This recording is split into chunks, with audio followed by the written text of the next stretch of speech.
Istiqomah.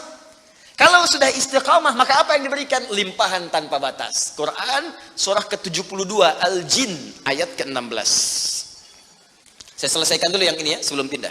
Wa allaw istaqamu 'alat tariqati la asqainakum ma'an ghadaqa.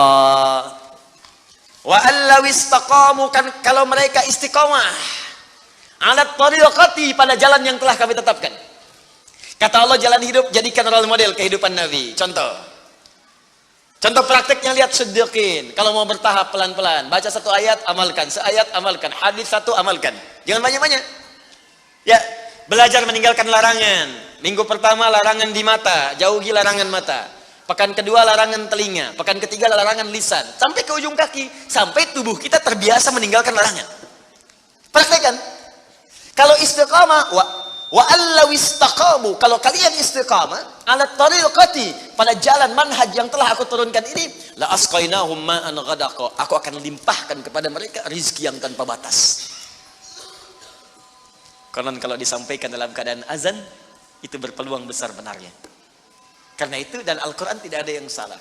Ma'an ghadaqa di ayat ini bukan berarti air, tapi gambaran dari limpahan yang tiada bertepi. Bukankah kalau dalam saat haus paling enak minum air? Bukankah kalau energi itu hilang, air yang datang bisa menguatkan kembali? Ya kan? Bukankah air bisa menjadikan yang kotor menjadi bersih? Maka rizki itu sifatnya luas. Bisa jadi kemudian materi, bisa uang, bisa ketenangan, bisa limpahan keturunan, dan sebagainya. Istiqamah. Ada satu yang kalau ini benar dilakukan, bukan sekedar rizki, tapi Allah akan mengutus satu malaikat yang menjaga kita sampai wafat. Apa yang dimaksudkan? Kita lihat setelah menunaikan salat isya berjamaah. Subhanakallahumma bihamdika asyhadu an la ilaha illa anta astaghfiruka wa atubu ilaik. Assalamualaikum warahmatullahi wabarakatuh. Maka penting diketahui, Allah memberikan pesan kepada kita untuk istiqamah di jalan Allah. Ambil role model yang jelas, ambil keteladanan yang benar, lalu pelan-pelan praktekkan semampu kita. Jangan terburu-buru juga. Kalau baru sanggup tahajud 2 rakaat, witirnya 1, bukan aib. Gak apa-apa kita kerjakan, jangan langsung paksa 11. Khawatirnya besok gak bangun lagi. Ya, gak apa-apa, 2 rakaat, witir 1, yang dibaca 3 kul, ya. 1 kul huwallah, 2 kul a'udzu birabbil falaq, witir kul a'udzu birabbin nas. Subuh 4:08, bangun 4:10, nggak ada masalah. Nanti besoknya turunin lagi, 3:30 bangun, bacakan mulai yang agak panjang dikit. Besoknya lagi jam 3, naik pelan-pelan, ya, sampai bangun jam 2, terus tidur lagi, kan? Bangun jam 5. Pelan-pelan lah, pelan-pelan. Ya, ini juga begitu. Jangan langsung ambil pengen level yang tinggi, tidak, sedikit-sedikit, tapi bisa continue. Nah, kemudian yang paling menarik, Allah turunkan keterangan di Quran surah ke-41 Fussilat ayat 30. Tadi saya sampaikan sebelumnya, jika kita istiqamah di jalan Allah dengan yang tadi saya uraikan, maka Allah akan memberikan ma'an ghadaqa, limpahan yang sangat berlimpah tak terbatas. Ya, digambarkan, diilustrasikan dengan air. Air kan kalau melimpah itu, ghadaqa itu datang dengan melimpah. Ya, kayak air sungai yang deras gitu kan. Arusnya kencang, itu kan kalau arus kencang nggak mungkin selebar sedotan gitu kan, pasti banyak gitu ya. Nah, itu seperti itu limpahan rezeki yang kadang tak terbatas, sampai kita mengatakan dunia ini kecil ternyata. Nah, ada lagi yang hebat. Apa amalannya? Innalladzina qalu rabbunallahu tsumma istaqamu. Awas, kalimatnya sama-sama nih. Istiqamah, istiqamah. Istiqamah di jalan Allah ketika sudah Allah turunkan model kehidupan yang diikuti. Pakai inna, harfu nasbin wa taukidin tansibul isma wa tarfa'ul khabara mabniun 'alal fathi la mahalla lahu min al-i'rabi. Paham? Tidak. Ya, kita ngaji dengan ilmu nahwunya. Inna harfu nasbin wa taukidin, huruf yang berfungsi menasabkan. Kalau menasabkan dalam kaidah gramatikal artinya menjadikan harakatnya itu mansub pakai fathah. Jelas? Fathah itu pembuka. Kalau fathah masuk dalam kalimat pembuka di Al-Quran, kalau masuk ke sebuah kisah, ini menunjukkan cara menerjemahkannya. Kami buka kisah ini. Contoh, ini praktek bahasa ya.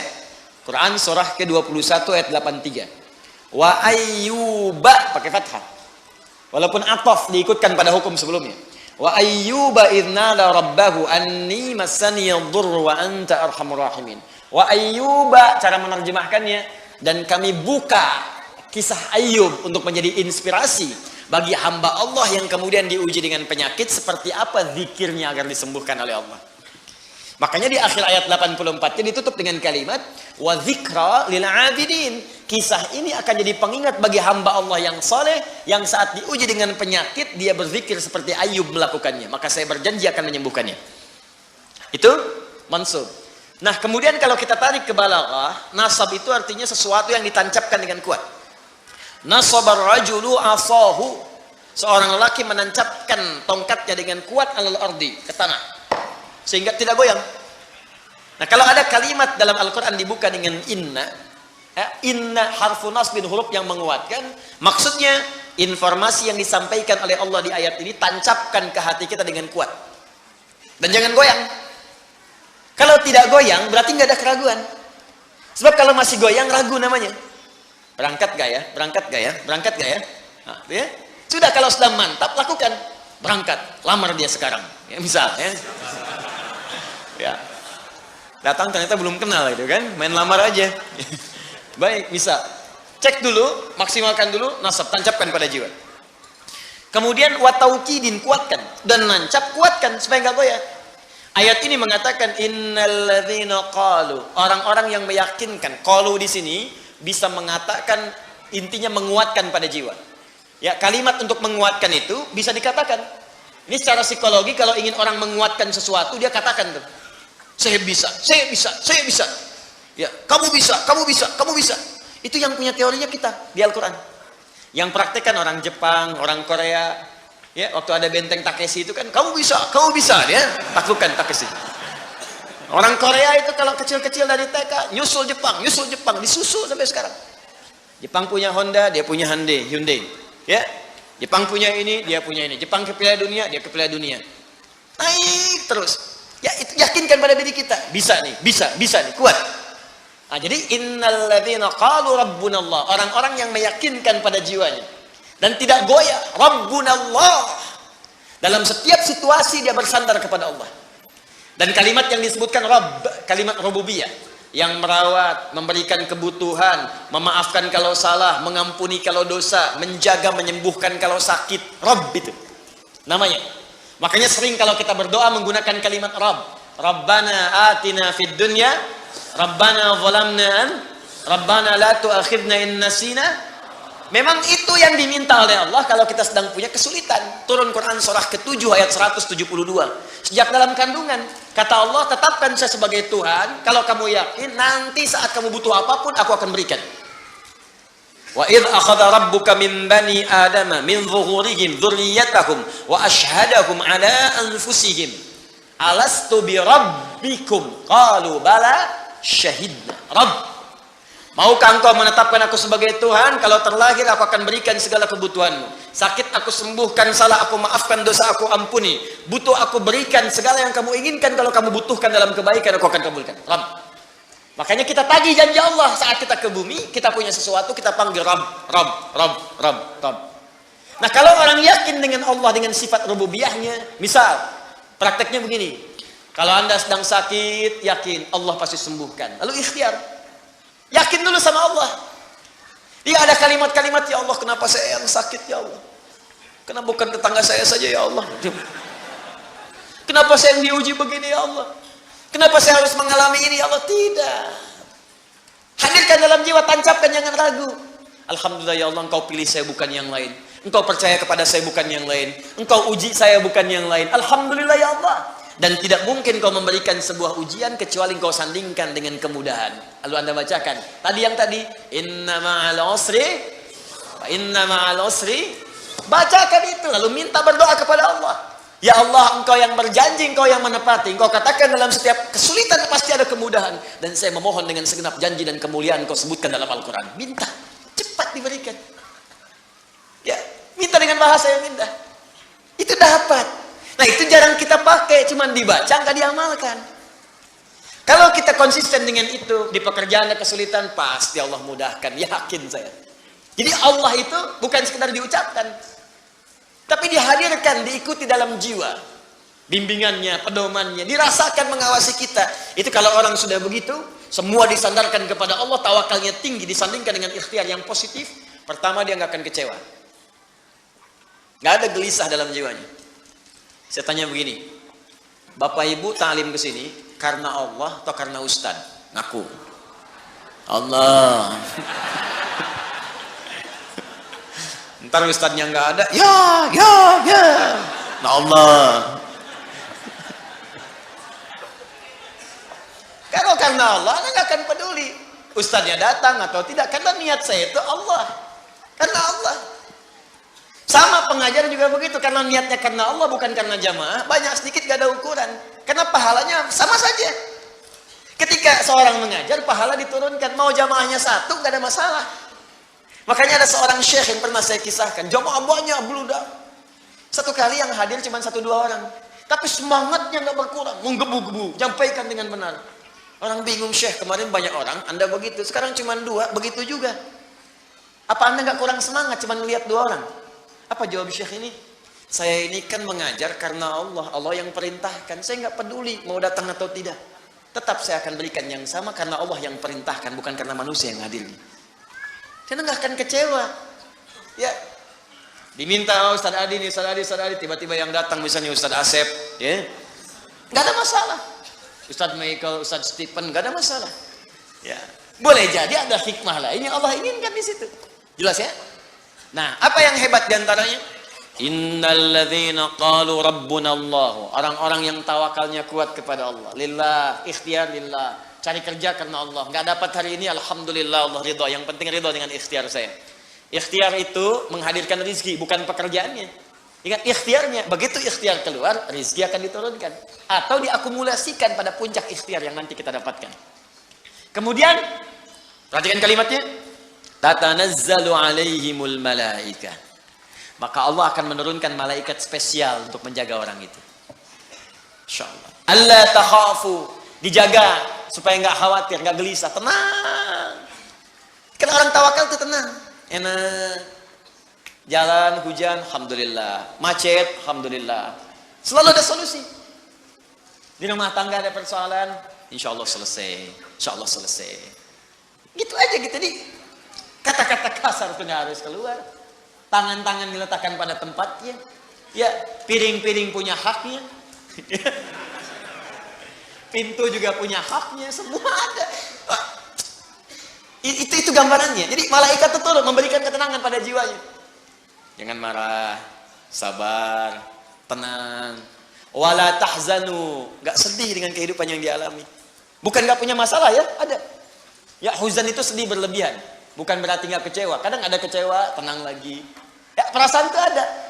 Ya, kadang-kadang dapat ini kecewa. Ada wajar. Nabi menangis, Nabi kecewa. Ada. Cuman dihibur oleh Allah dan malaikat. Tenang. Bukan cuman kamu, Nabi Ayub pernah sakit. Bukan cuman kamu yang dilempari, Nabi Ibrahim dilempari. Bukan cuma kamu yang diusir, Musa juga diusir. Ada. Itu hiburan. Tasliyah, tenang dalam jiwa kita.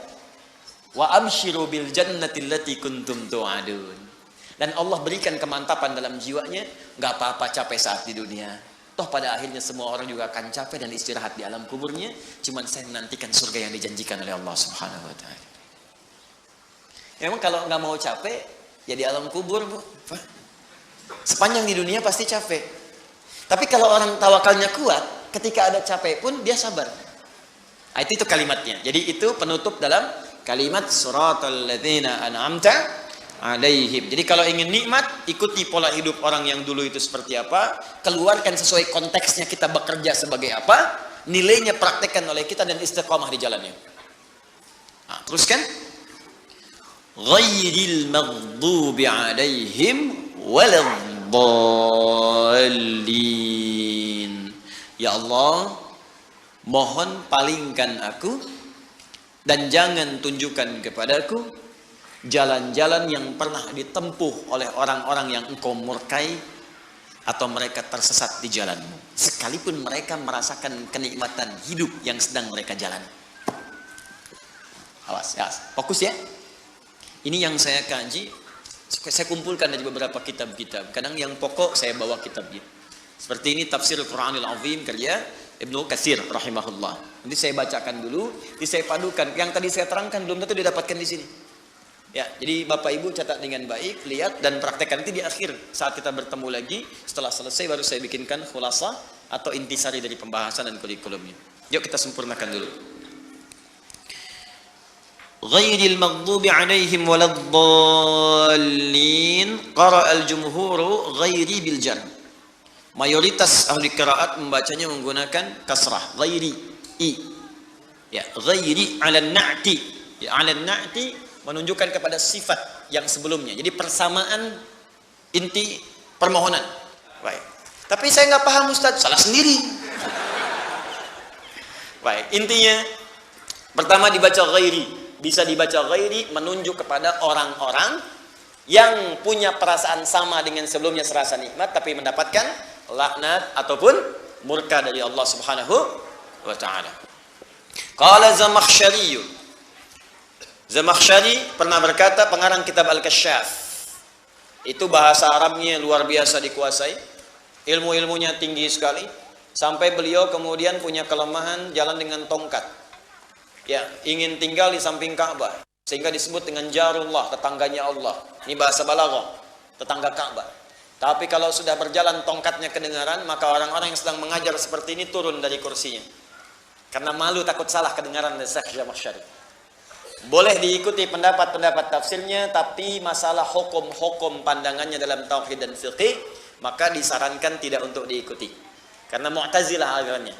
Ya, alirannya Mu'tazilah, tapi pendapat-pendapat tafsirnya ini sejalan dengan Ahlus Sunnah. Kecuali dalam pembahasan masalah-masalah, ya ada cabang-cabang tauhid, bukan pokok, cabang-cabang tauhid juga terkait dengan persoalan-persoalan di fiqih. Baik. Wa quri'a bin nasbi 'ala al-hali. Wahia qira'atu Rasulullah sallallahu alaihi wasallam wa Umar bin Al-Khattab wa ruwiyat an Ibnu Katsir. Fokus. Kalimat ghairi bisa dibaca juga dengan nasab ghaira. Saya ulang. Di ghairi bisa dibaca dengan ghaira.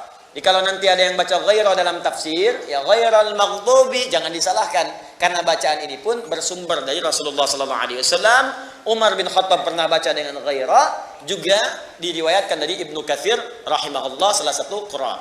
Ya, di antara Quran. Paham sampai sini?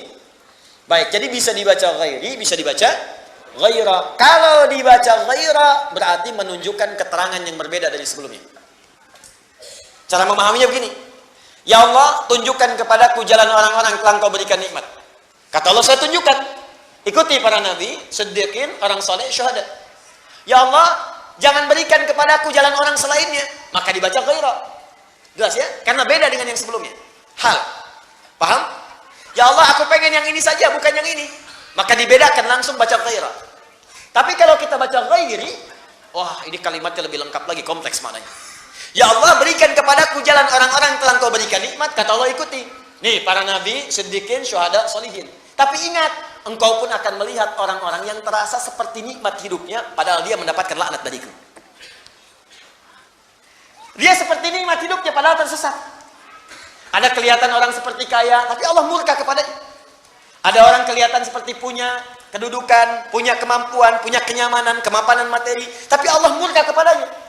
Dan mengatakan tersesat dalam kehidupan, bahkan diancam oleh Allah Subhanahu wa taala.